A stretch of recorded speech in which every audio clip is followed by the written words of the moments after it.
how much deposit would I need to start buying and refurbishing properties?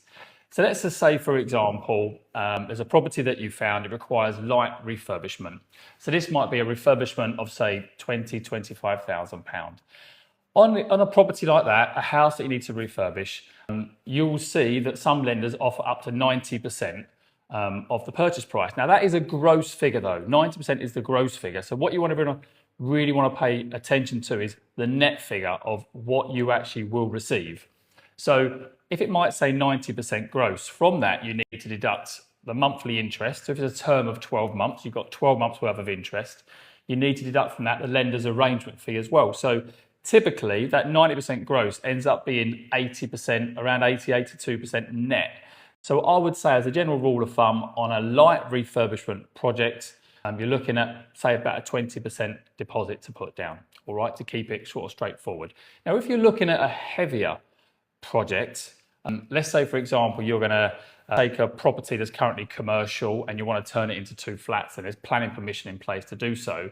On something like that, you could sort of borrow up to 75% net, and also the lender could fund up to 100% of the conversion costs as well. Now, them conversion costs, they are payable in stages and payable in arrears, but that gives you an indication of how much funding you actually could possibly get, whether it's a light refurbishment project or a heavy refurbishment project. So when would you use a bridging loan? So a bridging loan is short-term finance. It's when you want to say refurbish a property. That's a really good example. Buy a property, refurbish it, and then you're going to look to sell it in say 6 to 9 months, and then you want to pay the loan back. So that's where bridging finance is. It allows you to raise money to develop properties on a short-term basis. Now, when it comes to mortgages are long-term projects. You know, mortgages are 2 years or more. Mortgages don't really want works being done to the property. So anything 2 years or less where you're going to add value to the property, look to sell the property or then refinance it, that's where a bridging loan comes in. So you've got bridging loans that can be used to buy properties at auction. Bridging loans can be used to say refurbish properties. You might have a situation where you've got a property that you're selling and you want to buy a new property as well, but unfortunately your sale has fallen down.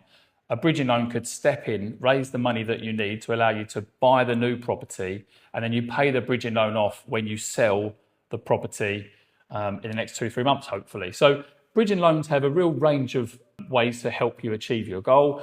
Are they more expensive than mortgages? Yes, they are. Are there more fees? Yes, they are. So it's just really important that you understand everything about the bridging loan, the reasons for doing it, the risks involved as well, and all the associated costs as well. Do you need experience when it comes to taking out a bridging loan or refurbishing properties? You don't need experience. You know, you can be a first-time developer, for example. But what is key is around what you're doing to the property. So if it is a light refurbishment project, so let's say new kitchen, new bathroom, nothing structural, nothing requiring planning permission. In that situation, yes, it can be your first project. You know, that's not an issue at all. If you're going to go into a heavier type project, say you're going to convert a commercial property into residential, for example, if you've not personally done that before, the key then is what is your team like around you? You know, the contractor that you're going to get in, have they done it? So therefore, the lender will really look upon the team you have around you. So where you've not got the experience, where is the experience in the project to be able to deliver on this and get it completed in time? Another common question is, can I just set up a company and start borrowing money through a newly formed company? So we'll see this quite a bit really, where people will go get tax advice, which is really essential. If you're looking to buy and develop properties, get tax advice at the start to find out whether you should buy the property in your personal name or whether you should maybe set up a company specifically for property developing. But yes, you can just set up a company and get borrowing through that company. What is really key is that we clearly understand who the shareholders of that company are, because the lender will, as much as they're lending to the company, they're going to look heavily at the shareholders involved. So they're going to want to know income details about the shareholders, their credit profile, their experience, their asset and liability position. So the details of the shareholders are really key on that side of things. So other sort of common questions that I get asked is, if I'm buying a property to refurbish it and then I want to refinance it, how quickly can I do this? Now, specialist buy-to-let lenders will allow you to refinance the property within a few months. Provided they can see that you've added value to it, you can then look to refinance against the new value that you've created after the refurbishment. And the idea there is you try to refinance, get as much as your money back out on a long-term buy-to-let mortgage, and then you can repeat the process again. So that's the buy, refurbish, refinance structure. Some lenders, if you're looking at more your high street type buy-to-let lenders, they're going to want you to own the property for 6 months or more. But certainly there are a handful of specialist buy-to-let lenders that will allow you to refinance the property within 6 months to get your money back out. How quickly can a bridging loan complete? So they can be really quickly, bridging loans. If you're buying a property through auction, for example, a traditional auction is you need to complete on the property within 28 days, which can be achieved certainly through a bridging loan. What is really key, certainly if you're buying a property at auction, is you prepare before the auction date itself. So we've had a case really only like last week really, where the client won the bid at auction, we put the application in and we actually got the offer issued the next day. So it was really quick to get the application offered itself. But what people need to realise is prior to the auction, I've been speaking to the client a lot. We had all the client's documents in. We had discussed kind of what the top bid would be. We knew the properties that the client was buying.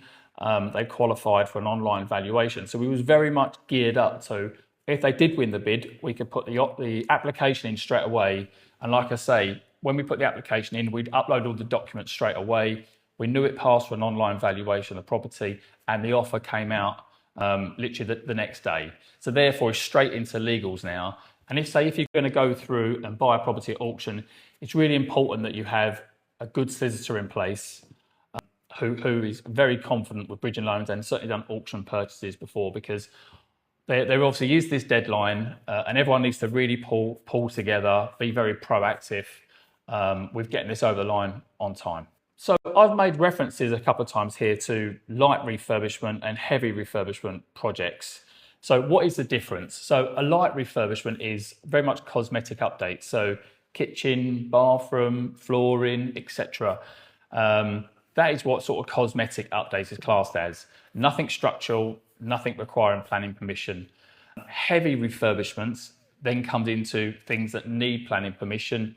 Structural changes, if you're taking off the roof completely, that would typically fall into more the heavy refurbishment category.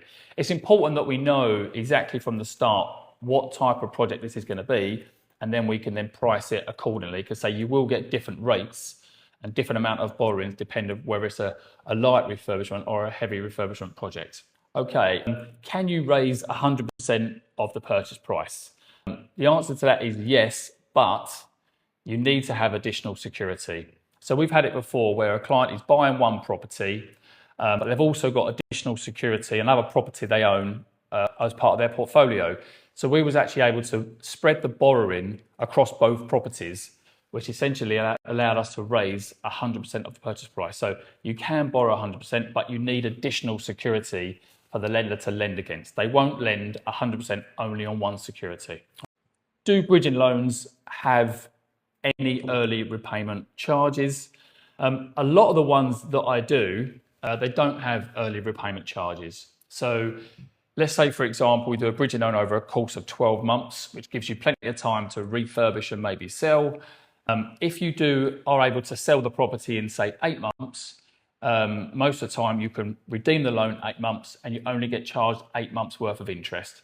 It's definitely worthwhile with a bridging loan to make sure you have a real good term, and you don't want to be too tight, because if you get to the end of the term, you then got to approach the lender for an extension. Now, some lenders I work with are okay to simply extend it by another 3 months. They can see that you're proactively marketing the property, etc. But some lenders, they may then charge you additional extension fees. So I would always say take a longer term, but with the ability to redeem the loan early at no cost. Okay, so you then only get charged interest for the time in which you actually have the loan for. If you have got a deal that you want to discuss, the key information that I need from you is, the property details. Really, I sort of say to people, send me over a link to the property, the purchase price, the refurbishment cost, what it involves, how long the refurbishment will take, the end value of the property, and then what your exit strategy would be. So if you're going to sell the property, then obviously that's relatively straightforward. But if you do intend to refinance, I need to know what the rental income would be on the property. It's important that we make sure that the rental income can raise a mortgage, which is enough to pay off the bridging loan. So we do want more details, certainly around the exit strategy. I personally, I would take care of the bridging loan for the purchase, and then we could also take care of the refinance for you as well if needed. So one of the things I've sort of touched upon earlier on here is around more heavy refurbishment projects. And this is where the lender raises money towards the purchase price, but also gives like a refurbishment facility, which you can draw upon as the project goes through. So let's just run through a scenario. You're buying a commercial property, you're going to turn it into 2 flats. We can raise 75% of the purchase price. We're going to raise another 150,000, for example, for the development side, which is the conversion itself. Now that refurbishment or development facility, that is payable in stages and payable in arrears. So you need to make sure you've got the money for the deposit, but you've also got the money for the first stage of the works. And then what will happen is once you sort of put the money in, you do the first stage of works, you then contact the lender or the asset manager. They then visit the site, will look at invoices, look at materials that you've spent, look at the site, look at the improvements you've done, and they'll then sign off, and then you can then get the next drawdown of funds to go to the next stage. And realistically, between the point of you requesting the funds and actually receiving it, that can be 3-4 days. Okay, so that is more about how heavy refurbishment projects work. Another question I suppose I get is around all the costs involved. So obviously you've got the deposit. So I'll give you an idea now of sort of fees involved. So you've got 2% lender's arrangement fee is pretty standard. You've got lender's legal fees. You've got your own legal fees as well. Now, sometimes you can have one solicitor that can represent both the lender and you, which is known as dual representation. But so you do need to factor those costs in as well. Sometimes the lender may charge a setup fee as well, valuation fee to pay, stamp duty fee to pay. There might be a broker fee as well involved. So certainly have a clear breakdown of all the associated costs involved. If it is a refurbishment project and you're getting money drawn down to you in stages, that could then be an extra cost for an asset manager, or depending on how heavy the project is, maybe a quantity surveyor involved as well. So again, I would always say, get a thorough quotation with all the costs involved at the start, be fully aware of it. Stamp duty can be expensive, so certainly be clear on that. And really do have a solicitor involved that has done commercial lending before, done bridging loans before, worked with lenders before. That is really important that you have a solicitor that can really be part of your team. Okay. Right, well, I'll say I've gone through a lot of information there. Hopefully that's of help. So I will try and do this on a regular basis and cover off common questions that I get. What I'll also do going forward is I'll try and run through more case examples to help people understand. Because I think to get started on this, obviously I can give you information, but one of the things I would certainly say the best way to learn is to find deals. Now, this may necessarily not be a deal that you're going to go for, but if you was to come to me, Matt, and say, right, how does the finance work? This is the property for example, this is the property I'm looking at. This is the purchase price. This is the refurb cost. This is the sale value. How does the finance work? Now, if I can give you a quote on that, that's a great way of learning. You can then see all the associated fees, get a clear understanding of what it takes, how these loans are structured more. Like I say, people don't win on the first one. They might win on the third or fourth property, but that's all part of the journey that we go on together. I thoroughly understand your position, and I can try and help you achieve your goal. And I'll be very open with if I think it's a deal worth doing. If I think there's risks involved that you shouldn't take on board, I'll tell you that. But so yeah, this is a regular thing I'm going to try and do weekly. I do put a lot of videos out there as well on TikTok, on YouTube, etc. So some content there might be of use. Thanks for joining me today, and maybe I'll see you on the next one. Cheers.